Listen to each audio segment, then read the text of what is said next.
So hello everyone, this is Priyanshu. मैं सभी का स्वागत करता हूँ फिर हमारे YouTube channel book street now पे।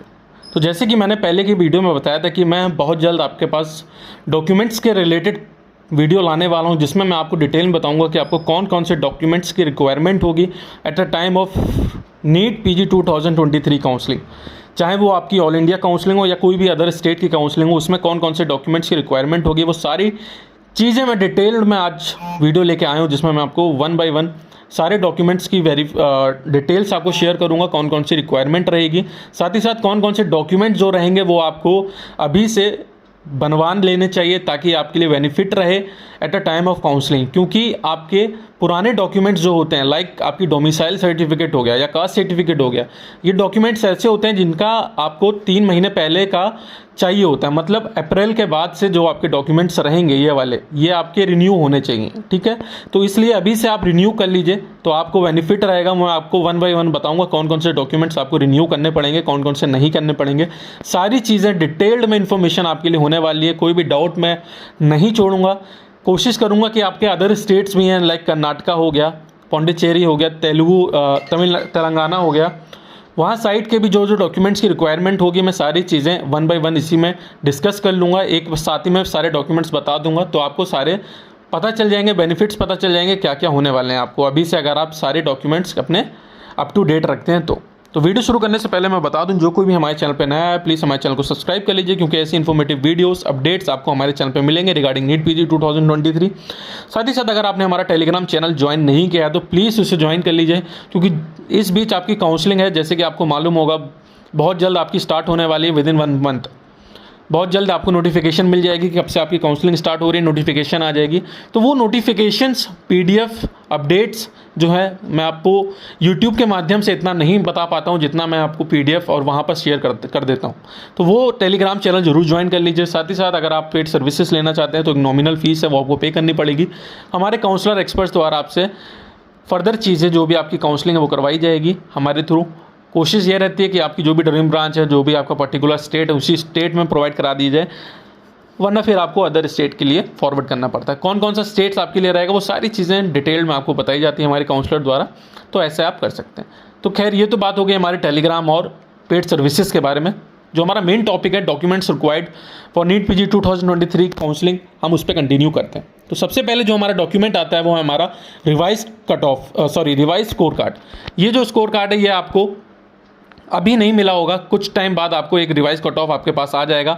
उसको आप 2 से 3 जगह डाउनलोड करके रख लीजिएगा, क्योंकि वो बहुत इंपॉर्टेंट होता है। क्योंकि हर जगह अब आपका वही रिवाइज स्कोर कार्ड आपको हर जगह लगाना होगा, चाहे आपकी काउंसलिंग हो या जब आप एडमिशन लेने किसी कॉलेज में जाएंगे उस टाइम तक भी आपको अपना रिवाइज स्कोर कार्ड रखना पड़ेगा। तो इसको 3 से 4 जगह जरूर सेव कर लीजिए, याद रखिए, वो बहुत इंपॉर्टेंट होने वाला है आप सभी के लिए।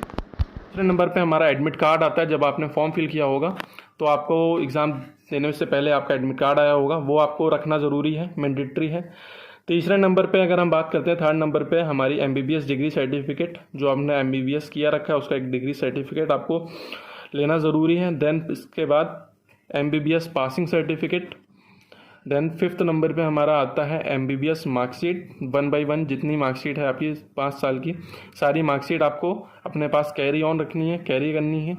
चाहे आप काउंसलिंग में जाएंगे तो आपको अपलोड करनी पड़ेगी, और अगर किसी भी एडमिशन लेने जाएंगे कॉलेज में, जब अगर सीट मिल जाती है तो ये सब आपको कैरी करना पड़ता है। Original plus 1 set of document, scan copy,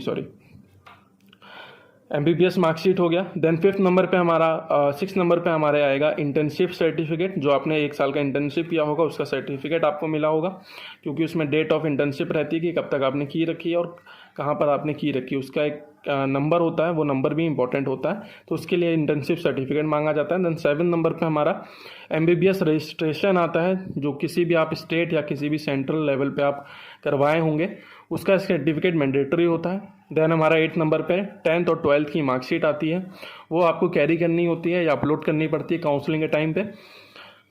then हमारा 9th नंबर पे आधार कार्ड आता है, ठीक है, वो बच्चे का कैरी करना पड़ता है। देन 9th नंबर पे कास्ट सर्टिफिकेट। अगर कैटेगरी आपकी OBC SC ST है तो फिर आपको उसके लिए कास्ट सर्टिफिकेट जो आपका बनवाना पड़ता है वो आपको कैरी करना पड़ता है। लेकिन एक चीज़ और, जो आपका कास्ट सर्टिफिकेट होता है उसमें आपको हर 3 साल में उसको अपडेट करवाना पड़ता है। तो होपफुली आप अपडेट करवा चुके होंगे। अगर नहीं करवाया तो अभी भी आपके पास 1 महीने का समय है, 10 से 15 दिन लगता है अपडेट होने में। तो वो अपडेट आप करवा लीजिए, बहुत मैंडेटरी रहेगा आपके लिए और बेनिफिशियल रहेगा। देन हमारे 11th पे आता है माइनॉरिटी सर्टिफिकेट। अगर आप किसी माइनॉरिटी से बिलोंग करते हैं like Jain, Sikh, Muslims, then आपको इसके लिए सर्टिफिकेट बनवाना बहुत ज़रूरी होगा, क्योंकि कुछ कॉलेजेस होते हैं जहां पर, या डीम्ड यूनिवर्सिटियां होती हैं जहां पर आपकी मुस्लिम माइनॉरिटी या किसी भी माइनॉरिटी की सीट्स अवेलेबल होती हैं इंडिविजुअली। तो वहां पर आपको काफ़ी ज़्यादा सहायता मिलने वाली है। तो वो डॉक्यूमेंट आप रेडी करा लीजिए, अगर नहीं है तो आप करवा लीजिए, 10 से 15 दिन में वो भी आपका रेडी हो जाएगा। देन 12th नंबर पे हमारा जो डॉक्यूमेंट आता है वो हमारा एलिजिबिलिटी क्राइटेरिया सर्टिफिकेट आता है। ये मेनली तमिलनाडु और कर्नाटका स्टेट के लिए मैंडेटरी होता है।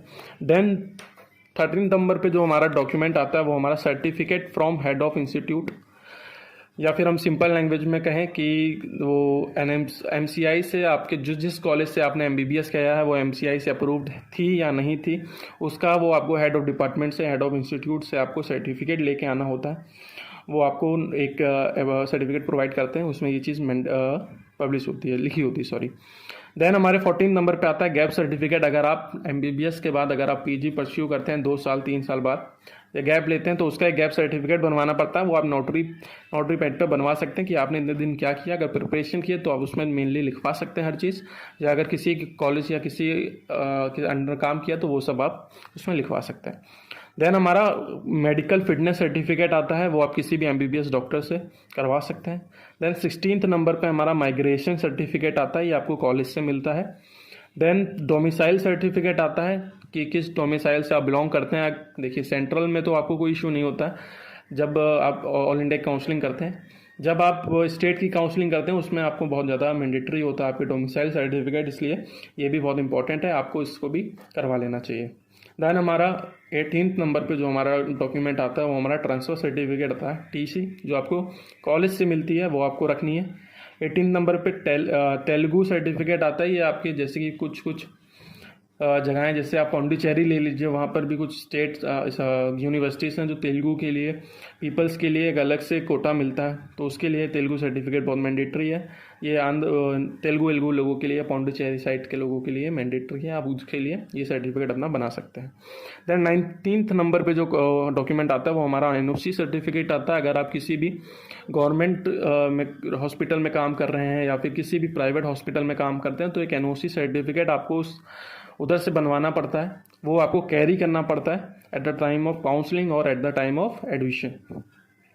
देन 21th नंबर पे जो हमारा आता है वो पैन कार्ड आता है, जो कि आपको फोटो कॉपी या कॉपी आपको ओरिजिनल लेकर चलनी है जब आपकी काउंसलिंग होती है या फिर आपके जब एडमिशन होता है। काउंसलिंग में तो आपको अपलोड होता है, मेनली आपको उसमें लेके रखनी है, जिसमें आपके कैंडिडेट की पैन कार्ड और आपका पेरेंट का पैन कार्ड आपको लेके रखना होता है। देन आपका 22 पे डिसेबिलिटी सर्टिफिकेट आता है। अगर आप डिसेबल हैं तो उसके लिए आपको रखना पड़ेगा। देन 22 नंबर पे 23 पे आपका कैरेक्टर सर्टिफिकेट आता है, जो कि आपको कॉलेज से मिलता है। देन हमारा FMG certificate issued by NBA आता है। जैसे कि अगर आप बाहर से, अब्रॉड से अगर आपने MBBS परस्यू किया है तो उसके बाद आपको यहाँ पर इंडिया में पासिंग के लिए FMG एग्ज़ाम आपने दिया होगा, तो उसके लिए जो आपको सर्टिफिकेट जो अलॉट हुआ जाता है NBA के द्वारा, इशूड होता है, वो आपको कैरी करना है, original plus 1 copy. Then 24th number पे या आखिरी पे हमारे पास आता है, फिर 25th पे पासपोर्ट साइज़ फ़ोटोग्राफ, वो आपको लेके रखनी है। और प्लस जब आप एडमिशन के लिए जाते हैं तो इन सब की एक कॉपी, मतलब एक कॉपी जीरोक्स कॉपी आपको लेके कॉलेज पहुंचना होता है, प्लस ओरिजिनल डॉक्यूमेंट के साथ। तो ये सारे डॉक्यूमेंट्स आपको रेडी करने पड़ेंगे। जैसे ही आपकी काउंसलिंग स्टार्ट होगी तो इन सारे डॉक्यूमेंट्स की ज़रूरत पड़ेगी।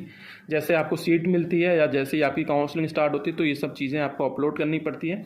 तो होपली ये वीडियो काफ़ी इन्फॉर्मेटिव रही होगी आपके लिए। तो प्लीज़ आप इसे लाइक करिए, शेयर करिए, हमारे चैनल को सब्सक्राइब करना ना भूलें, क्योंकि ऐसी इन्फॉर्मेटिव वीडियोस हम आपके पास लाते रहते हैं। और अगर आपको कुछ और अदर इन्फॉर्मेशन चाहिए रिगार्डिंग NRI सीट्स के लिए कि उसमें कौन कौन से एक्स्ट्रा डॉक्यूमेंट्स लगते हैं इन सब के अलावा, तो आप नीचे कमेंट सेक्शन में बता सकते हैं, हम कमेंट कर सकते हैं, हम उस पर भी आपके पास एक वीडियो ले आएंगे, वो भी होपफुली आपको काफ़ी इन्फॉर्मेटिव रहेगी। तो आज की इस वीडियो में बस इतना ही, अलविदा लेना चाहूँगा। धन्यवाद।